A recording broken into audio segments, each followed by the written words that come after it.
Thank you.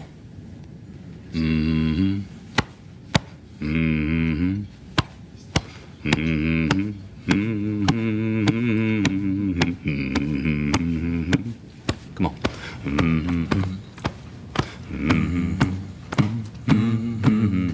With a common denominator.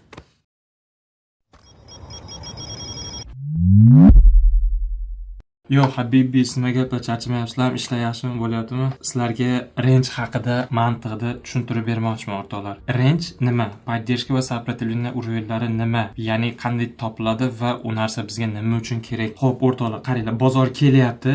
Nimadir sabab bo'ldi, mana shu narxda to'xtadi. Nimadir sabab bo'ldi. Nima sabab bo'lgani muhim emas. Qanaqangi zonada, qanaqangi narxda, qayerda to'xtagani muhim emas. Muhimi biz uchun bozor mana shu joyda to'xta, orqasiga, voy uzr, qo'limni bosib ketdi. Bozor orqasiga reaksiya olyapti. Yana kelib qayerda to'xtayapti bozor. Va yana mana bu yoqqa reaksiya olyapti. Всё, biz uchun urovlar nomlarini, terminlarni yo bir qanaqadir matematik hisob-kitoblarni bilishimiz shart emas o'rtoqlar. Biz uchun bilishimiz kerak bo'lgan narsa, bozor mana shu joyda to'xtadi. Ko'rsataman sizlarga. Bozor mana bu urovda to'xtadi. Vot, bozor mana bu urovda to'xtadi. E'tibor bergan bo'lsanglar, doim o'ng tarafda doimo narx-navo turgan bo'ladi bozorda. Qaysidir narxda to'xtadiki, muhimi to'xtadi. Mana shu joydan korreksiya oldi. Siz bilan menga o'xshagan odamlar mana buni tepasini qarshilik deb nomlagan, mana resistant deb yozib beraman. Pastni esa support deb nomlashgan. Bu nomlarda insoniyat o'ylab topgan nom xolos. Bu nomlarda siz xohlagancha o'zingizga mos keladigan nomni qo'yib olishingiz mumkin. Любой nomni qo'yib olishingiz mumkin. Xullas, bunaqangi joydan, bu reaksiya olingan joylardan bir anglashimiz kerak bo'lgan narsa, bozor nimanidir his qilganki, mana shu urovdan reaksiya olgan. Nimanidir his qilganki, mana shu joydan reaksiya olgan orqasiga. Всё, mana shu urovda biz belgilashimizdan maqsad bozor bu yerda reaksiya olganini o'zimizga o'zimiz eslatib turish. Bunaqangi joydan biz ikki xil holatda zilka qilishimiz mumkin. Birinchisi proboyga, ikkinchisi esa ложный proboyga. Proboyga zilka qilishimiz uchun svecha tanasi bilan mana shu urovdan yuqorida yopilsa, mana bunaqangi holatda o'rtoqlar, qaranglar. Mana shunaqangi joydan biz dalshi bayga zilka qilamiz.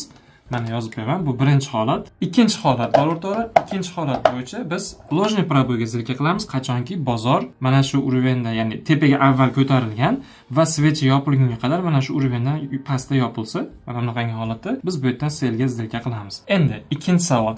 Maqsad, ya'ni take profit va stop loss'larni qayerga qo'yamiz deyishinglar mumkin. Mana bu birinchi holatda zilka qilgan bo'lsak, take profitni eng yaqin o'rtadagi, o'tmishdagi eng yaqin o'rtadagi сопротивлениеga qo'ysak bo'ladi. To есть mana bu resistance zonaga eng yaqin birinchi take profit shuga qo'yamiz. Stop loss'ni liba mana bu swechani tagiga, liba mana bu range tagiga qo'yamiz. Aytgancha sizlarga aytishdan chiqibdi. Mana bu сопротивление va поддержка zonasini oralig'i har doim shaxsan men uchun range hisoblanadi. Bu narsani mana bu joyga yozaman. Mana bu joyga range deb qo'yamiz.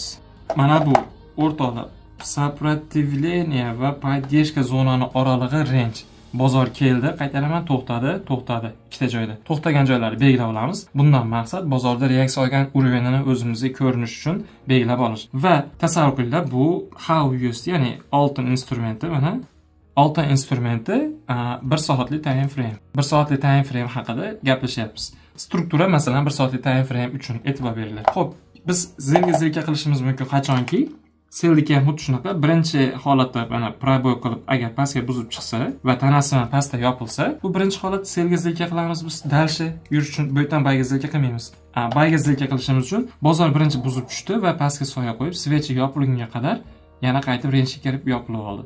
Vot mana shu joydan biz mana bayga zilka qilishimiz mumkin bo'ladi. Stopni mana bu joyga qo'yamiz. Selga zilka qilsak, liba range tepasiga, liba mana bu svechani tepasiga qo'ysak yarashaveradi. Take profit esa xuddi mana bu holatda aytganimdek eng yaqin поддержкаga qo'yamiz. Selga zilka qilsak, take profitga qo'yadigan bo'lsak, range tepasiga qo'yishimiz mumkin bo'ladi. Chunki bu eng yaqin o'rtadagi сопротивление zonasi hisoblanadi o'rtoqlar. Bozorda range'da support va resistance zonalarni, ya'ni поддержка va сопротивление zonalarini xuddi shunaqangi holatda ko'raman va xuddi shunaqangi holatda foydalanaman. Zilka qilaman va buni har kunlik realniy savdolarda o'zingizlar ko'rib boryapsizlar, e'tiborlarga havola qilib boryapman. Deyarli hamma qilayotgan zilkani 99%, даже 95% zilkalarning hammasi mana shunaqangi holatda amalga oshiriladi. Ikki xil holatda, liba ложный proboy, liba истинный proboy uchun mana shunaqangi holatda kiriladi. Bu umumiy sizlarga anglatishi mumkin bo'lgan ma'lumotlardan edi. O'rtoqlar, o'ylaymanki sizlarga keraklicha ma'lumot bera oldim. Barchalarga kattakon rahmat. Demak, savdoyimizga qaytamiz.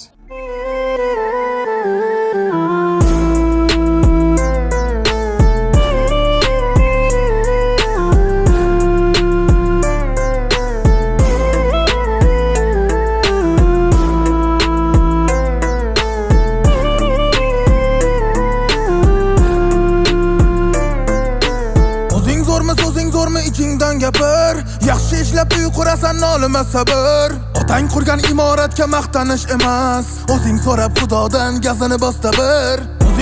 O'zing zo'rmi ichingdan gapir. Yaxshi ishlab uy qurasan nolima sabr. Otang qurgan imoratga maqtanish emas, o'zing so'rab xudodan gazini bosda bir. Menga imkon berilganda ushlab qolishga urindim. Oxir kimlarni deb tuhmat toshiga urildim. Yillar davomida ko'rdim qancha dushman. Atrofimda qarg'ala, ichida bitta dushman. Hayotimdan nolimadim kelganida. O'rtoqlar, savdoyimiz mana shunaqangi holatda amalga oshdi. Bugungi kun bo'yicha где-то bir qancha zarardamiz? 38 dollar zarardamiz. Bu hafta bo'yicha haftalik ko'ramiz. 11-dan beri. 11-dan beri mana ko'ryapsizlar, foydada ekanmiz. Umumiy bu haftalik uchun, ya'ni bu haftalik uchun foydadamiz. Bugungi kun uchun zarardamiz. Короче, shunaqangi savdo amalga oshdi o'rtoqlar. Barchalarga e'tiborlar uchun juda ham kattakon rahmat o'rtoqlar. Ertangi videolarda yoki keyingi videolarda ko'rishguncha sog' bo'lasizlar. Dam olishni yaxshi o'tkazib olinglar.